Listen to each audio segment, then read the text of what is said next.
നൂറേയും വീട്ടിൽ കയറ്റാൻ കൊള്ളാത്തവരാണെന്ന് അവരുടെ സെക്ഷുവാലിറ്റിയുടെ ബേസിസിലാണ് ലക്ഷ്മി പറഞ്ഞത്. പക്ഷെ എനിക്ക് തോന്നുന്നത് അവരെ 7 അയല തടിപ്പിക്കാൻ പറ്റാത്ത ആൾക്കാരാണെന്നാണ്. കാരണം അവർ ഈ ബിഗ് ബോസ് ഹൗസിൽ കാട്ടിക്കൂട്ടിയതൊക്കെ നോക്കുമ്പോഴത്തേനും ഒട്ടും വിശ്വസിക്കാൻ കൊള്ളാത്ത ആൾക്കാരാണ്. ഓന്തിന് പോലും നാണം തോന്നുന്ന രീതിയിലാണ് നിറം മാറുന്നത്. അനുമോള് ഏറ്റവും മോശം കണ്ടസ്റ്റന്റ് ആയിട്ടാണ് എനിക്ക് ബിഗ് ബോസ് ചരിത്രത്തിൽ തന്നെ തോന്നുന്നത്. ആ അനുമോളുടെ കൂടെ നിന്ന് മറ്റുള്ളവരെ ബുള്ളി ചെയ്യാനും പരദൂഷണം പറയാനും ഒക്കെ കൂടെ നിന്നവരാണ് ഇവര്.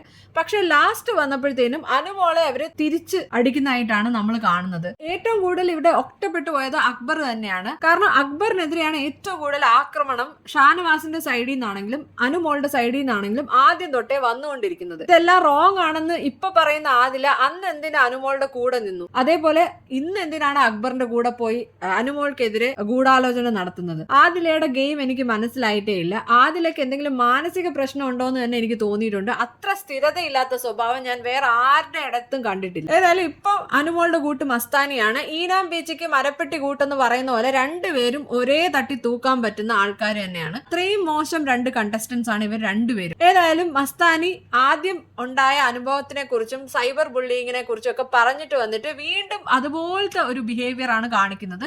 ബിൻസി പറഞ്ഞ പല കാര്യങ്ങളും പൊളിറ്റിക്കലി ഇൻകറക്റ്റ് ആണെങ്കിൽ പോലും മസ്താനി ട്രിഗർ ചെയ്തിട്ടാണ് ബിൻസി അത്രയും പറഞ്ഞത്.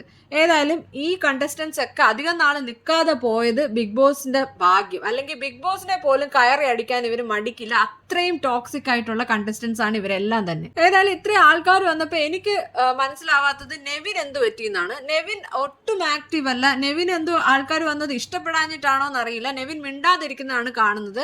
വളരെയധികം ടോക്സിക് ആയിട്ടും ടെൻഷൻ ഫിൽഡ് ആയിട്ട് സ്ട്രെസ്ഡ് ആയിട്ടുള്ള ഒരു അറ്റ്മോസ്ഫിയറിന് കുറച്ചെങ്കിലും ഒരു അയവ് വരുന്നത് ആര്യനും രേണു സുധിയും ജിസേലും ഒക്കെ വരുമ്പോഴാണ്. ഇവരെല്ലാം എന്ത് പോസിറ്റീവ് ആയിട്ടുള്ള ആൾക്കാരായിരുന്നെന്ന് വീണ്ടും വീണ്ടും ഓർമ്മിപ്പിക്കുന്നതാണ്. ഇവരെയൊക്കെ എന്തിനാണ് ഔട്ടാക്കി വിട്ടത്? ഇവരെ ഔട്ടാക്കി വിട്ടിട്ടാണ് ആദില നൂർ അവിടെ നിൽക്കുന്നതെന്ന് ആലോചിക്കുമ്പോൾ തന്നെ എനിക്ക് കഷ്ടം തോന്നുന്നു. അനുമോള് പിന്നെ കാശ് കൊടുത്ത് വോട്ട് വാങ്ങിക്കുന്നതാണെന്ന് നമുക്ക് നേരത്തെ അറിയാം. അനുമോൾ എങ്ങനെയാണ് വോട്ട് കിട്ടി മുന്നോട്ട് പോകുന്നതെന്നുള്ളൊരു വീഡിയോ സായി കൃഷ്ണ, അതായത് നമ്മുടെ സീക്രട്ട് ഏജന്റ് പോസ്റ്റ് ചെയ്തിട്ടുണ്ടായിരുന്നു. അതിൻ്റെ അകത്ത് തെളിവ് സഹിതം പുള്ളി പറയുന്നുണ്ട് അനുമോൾ എങ്ങനെയാണ് വോട്ട് പിടിക്കുന്നതെന്ന്. അനുമോൾക്ക് ഏതായാലും ലാസ്റ്റ് കപ്പ് എടുത്ത് കൊടുക്കാൻ വേണ്ടി നടത്തിയ ഈ പ്രോഗ്രാമിന്റെ എൻഡ് എത്തുകയാണ്. ഇനിയിപ്പോൾ ഒരു 3 ദിവസം കൂടെ ഉള്ളൂ. ഇത് കഴിഞ്ഞിട്ട് ഇനി അടുത്ത ബിഗ് ബോസ് കാണണമെന്ന് ഞാൻ ആലോചിക്കുകയാണ്. കാരണം ഇത്രയധികം വോട്ടിന്റെ തിരിമറിയൊക്കെ നടക്കുന്ന ഒരു പ്രോഗ്രാം നമ്മൾ കണ്ട് എന്തിനാണ് ഫൂൾ ആവുന്നത്? കാരണം നമുക്ക് ഇഷ്ടപ്പെട്ടവരൊക്കെ ആദ്യമേ ഔട്ടായി പോയി. അനുമോളെ ഇഷ്ടപ്പെട്ട ഒരാളെ ഞാൻ നേരിട്ട് കണ്ടിട്ടില്ല. പക്ഷെ ഓൺലൈൻ നോക്കുമ്പോൾ ഭയങ്കര സപ്പോർട്ടാണ്. ഈവൻ സമ്മർ മീഡിയ പോലുള്ള ചാനലുകളും ആദ്യം ന്യൂട്രൽ ആയിട്ടിരുന്നെങ്കിലും കുറച്ച് നാൾ കഴിഞ്ഞപ്പോഴത്തേനും ഇപ്പൊ അനുമോൾക്ക് വേണ്ടി മാത്രം വർക്ക് ചെയ്യുന്ന ഒരു ചാനലായിട്ടാണ് തോന്നുന്നത്.